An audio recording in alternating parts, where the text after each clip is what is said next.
Cruz, here's your workout for the week. Start with abs, twisting knee-ins on the ball. Push-up position with your feet on the ball, pike your hips up, bring your knees into your elbows, and we're twisting from side to side.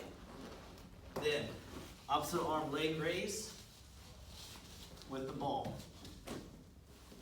So we're doing an exchange, laying flat, lift the ball up, and exchange from hands to feet,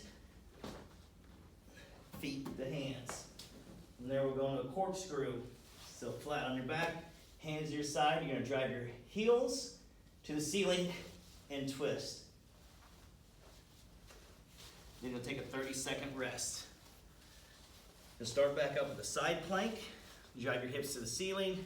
You want to come up high here, so I'm not sagging this side of your hip, high as you can hold it. 30-second hold, and then you'll switch. And we'll finish your abs in with the ball crunch. Important on the ball crunch that you don't roll out too far. I want my hips still to be on the ball, and then think rib bone to hip bone. Taking your ribs to your hips, squeeze, back down.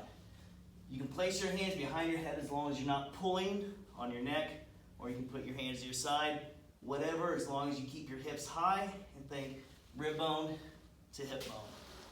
That'll complete your abs. From there, we're going to go into bent over row. So dumbbell bent over row. Main thing here is our back position. We don't want to round it back. We want to make sure we're nice and flat. So think of a tabletop. We're going to start with the hip hinge. So I have a slight bend in my knees. Hip hinge, forward, allowing my back to stay flat.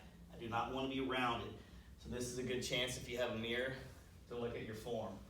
Back's flat, pull your elbows straight up, breathing out on the pull. From here, floor press. So I'm going to keep you on the floor.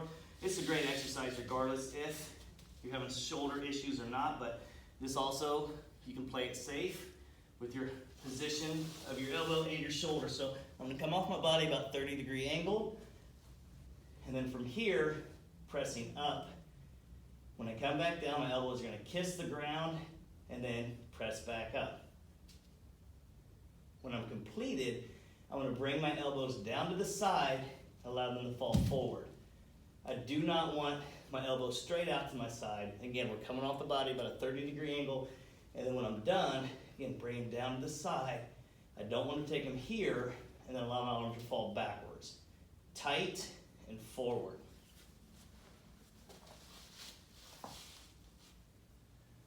Then I want you to do a 1.5 rep lateral raise. Lift up, down halfway, back up, all the way down. Up, halfway down, back up, then all the way down. Squat, squat, jump. On a squat jump, very important how you land. Land with your toe, heel, and absorb the jump. So I want you to do one squat, then a squat jump. Squat, squat, jump. And you're going to squat, jump into your squat. So when you land it, land into your squat. Then you're going to do just a classic wall squat. Up against the wall. I want you to come out. Give yourself a 90-degree angle on your knees, heads back, arms are straight out, and we're holding for 60 seconds. Your last two, do a bicep. Let's go with the barbell curl. So on your curl, keeping your chest up, shoulders down and back. Breathe out on the way up and on the way down, keeping your elbows close to your side with not a lot of movement. Picking a weight, again, that's appropriate for 60 seconds. And finishing with a band tricep kickback.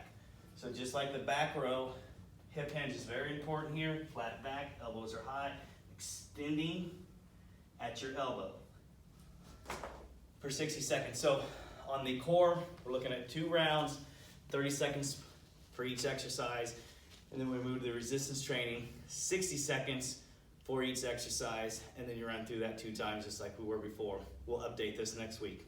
Reach out to me if you have any questions.